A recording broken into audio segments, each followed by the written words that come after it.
उत्तराखंड के पहाड़ी जिलों को फायर सीजन के इस दौर में वनाग्नि की घटनाओं से बचाने के लिए अब मुख्य वन संरक्षण निशांत वर्मा ने पौड़ी पहुंचकर वन विभाग और पर्यावरण प्रेमियों के साथ एक बैठक की है।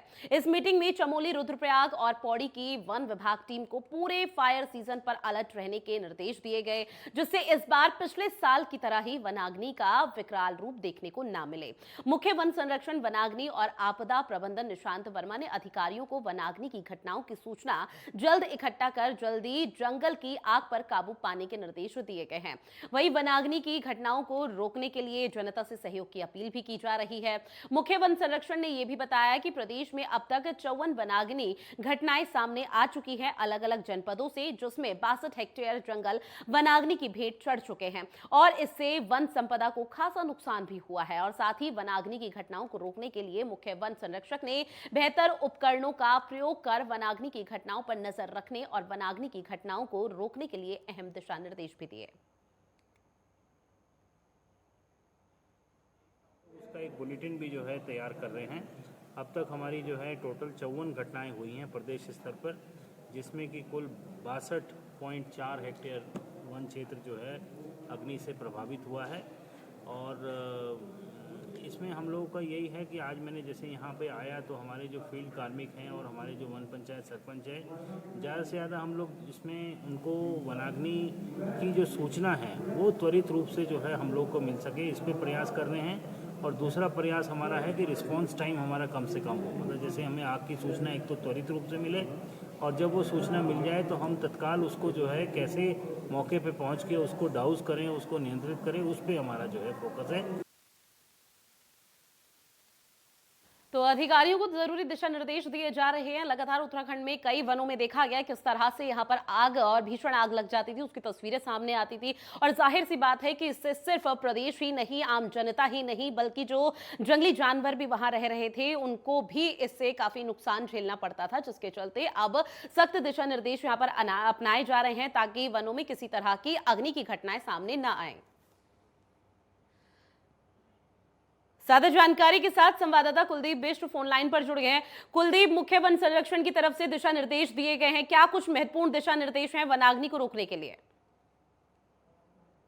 उत्तराखंड में लगातार इस सीजन में वनाग्नि की घटनाओं में बढ़ोतरी देखने को मिलती है, लेकिन इस साल इनमें काफी कमी देखने को भी मिली है, जिसके चलते आज एक बैठक का आयोजन भी वन विभाग के द्वारा किया गया था, जिससे सभी अधिकारियों और जो गढ़वाल में जितने भी वन संपदा से जुड़े हुए लोग हैं उनकी मीटिंग रखी गई थी। सरपंच लोगों को भी इस दौरान बुलाया गया था और सबको बताया गया था कि जो वन अग्नि की घटनाएं हैं उन्हें रोकने के लिए किस किस चीज का उनको प्रयोग करना चाहिए।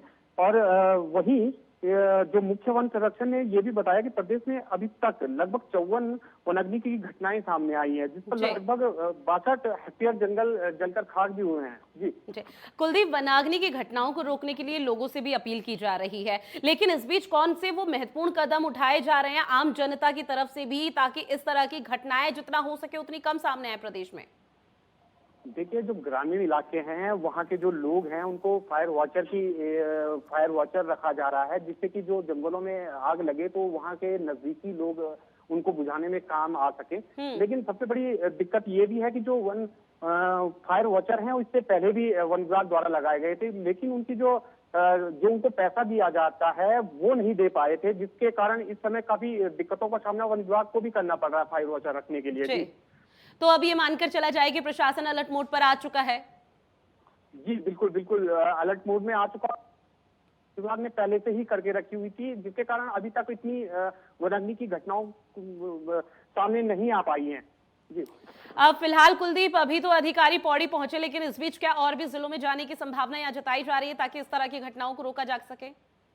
जी, वनाग्नि की घटनाओं को रोकने के लिए प्रत्येक जिले में इसी तरह एक बैठक का आयोजन किया जा रहा है, जो इस समय पौड़ी में हुई है और आगे भी इसी तरह चलती रहेगी कि वनाग्नि की घटनाओं को रोकने में सभी लोगों का सहयोग मिल पाए। जी बिल्कुल प्रदीप, कुलदीप, तमाम जानकारी साझा करने के लिए शुक्रिया। तो देखिए तस्वीरें भी आपको दिखा रही किस तरह से उत्तराखंड में वनाग्नि की जो तस्वीरें हैं वो लगातार सामने आ रही हैं।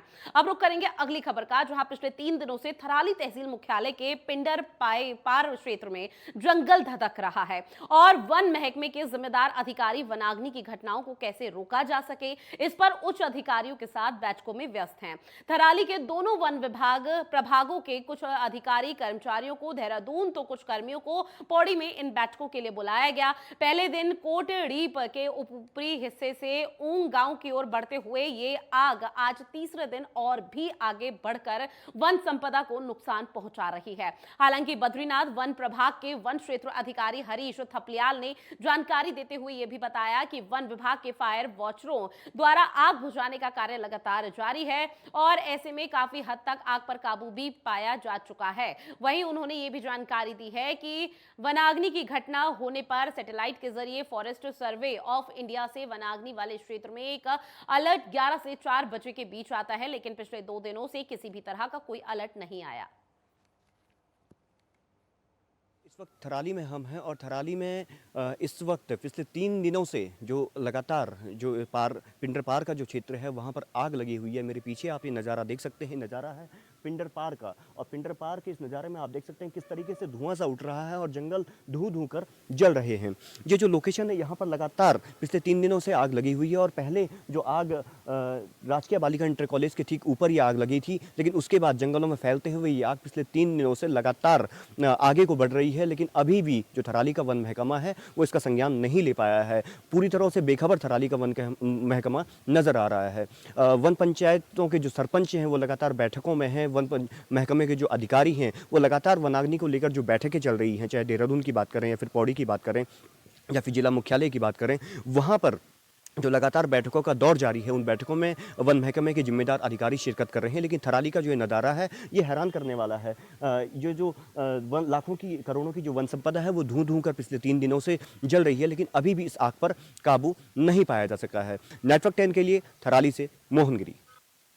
वहीं केदार घाटी समेत पूरे इलाकों के तापमान में वृद्धि होने से जंगलों में भीषण आग सुलगने लग गई है। जहां कालीमठ घाटी के पास जंगलों में भीषण आग लग गई। इस दौरान आग लगने से लाखों का नुकसान भी हो गया।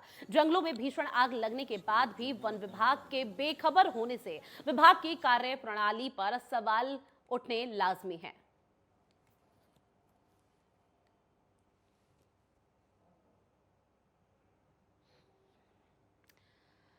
अब बात उधम सिंह नगर की, जहां पुलिस महकमे में उस वक्त हड़कंप की स्थिति देखी गई जब मजदूरों से भरी ट्रैक्टर ट्रॉली पलट गई, जिसमें सवार लगभग 80 मजदूरों में से 50 मजदूर गंभीर रूप से घायल हो गए और 2 मजदूर महिलाओं की मौके पर ही मौत हो गई। वहीं हादसे में आधा दर्जन लोग जिंदगी और मौत की बीच जंग लड़ रहे हैं। सूचना के बाद लोगों ने आनन फानन में घायलों को अस्पताल में भर्ती कराया, जहां उनका इलाज अभी भी जारी है।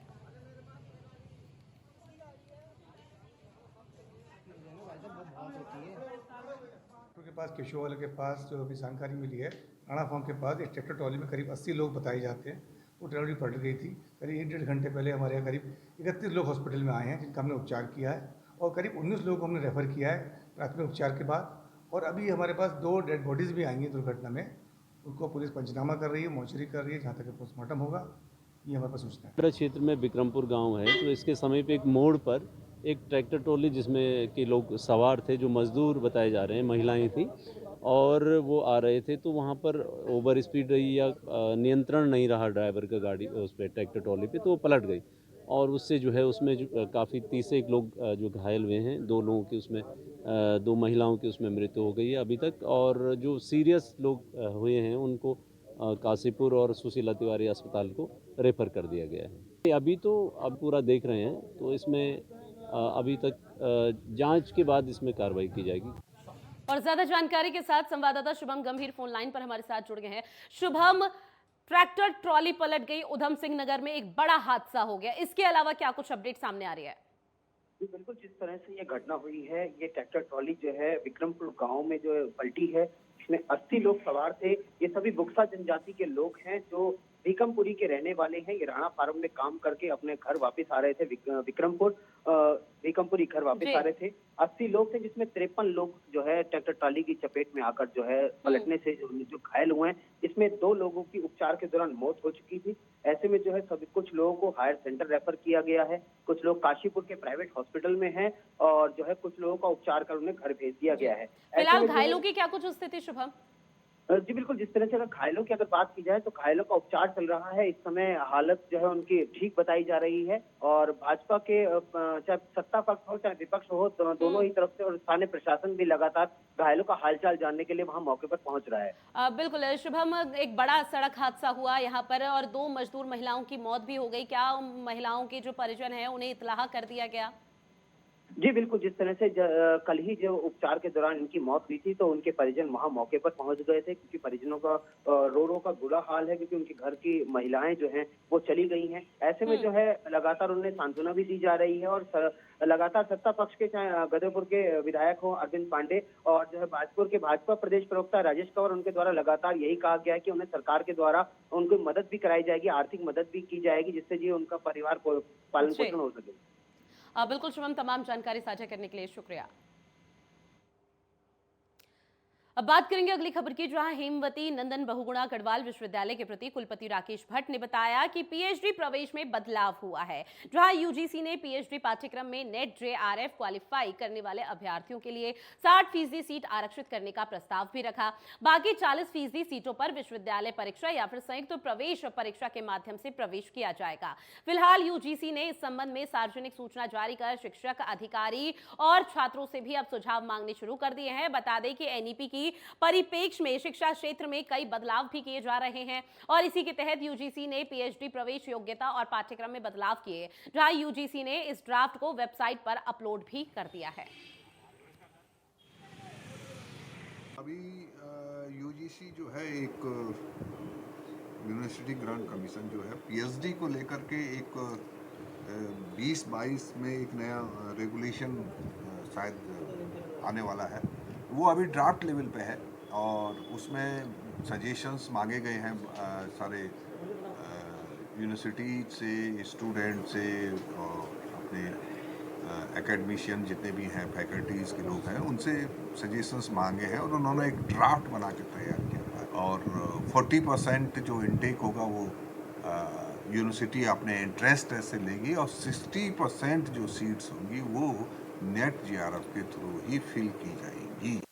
वहीं टिहरी विधानसभा से विधायक बनने के बाद पहली बार किशोर उपाध्याय चंबा ब्लॉक के ग्राम बेहड में मां भवानी मंदिर में माथा टेकने के लिए पहुंचे। इस दौरान उन्होंने मीडिया से बातचीत की और कहा कि पार्टी क्षमता के मुताबिक उनका उपयोग करेगी। आगे पार्टी जो भी हुक्म करेगी उन्हें स्वीकार होगा।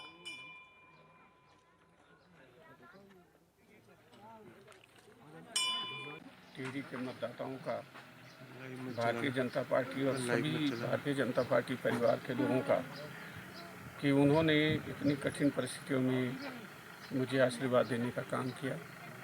और आज क्योंकि ये जो धरती है इसका अपना गौरव है, इसने माँ गंगा पैदा की है, इस धरती ने सती के रूप में दुर्गाएं पैदा की हैं, माँ लक्ष्मी पैदा की है, माँ सरस्वती, माँ काली और 9 दुर्गाएं पैदा की हैं। ये वो प्रसूता धरती है। तो आज यहाँ पर उसके बाद से, चुनाव के बाद से पहला कार्यक्रम मैंने कहा माँ भवानी के चरणों को समर्पित होना चाहिए। यहाँ द्यूरी में मैं उनको नमन करने के लिए, उनके चरणों में वंदन करने के लिए और यहाँ के लोगों को नमन और वंदन करने के लिए आया हूँ।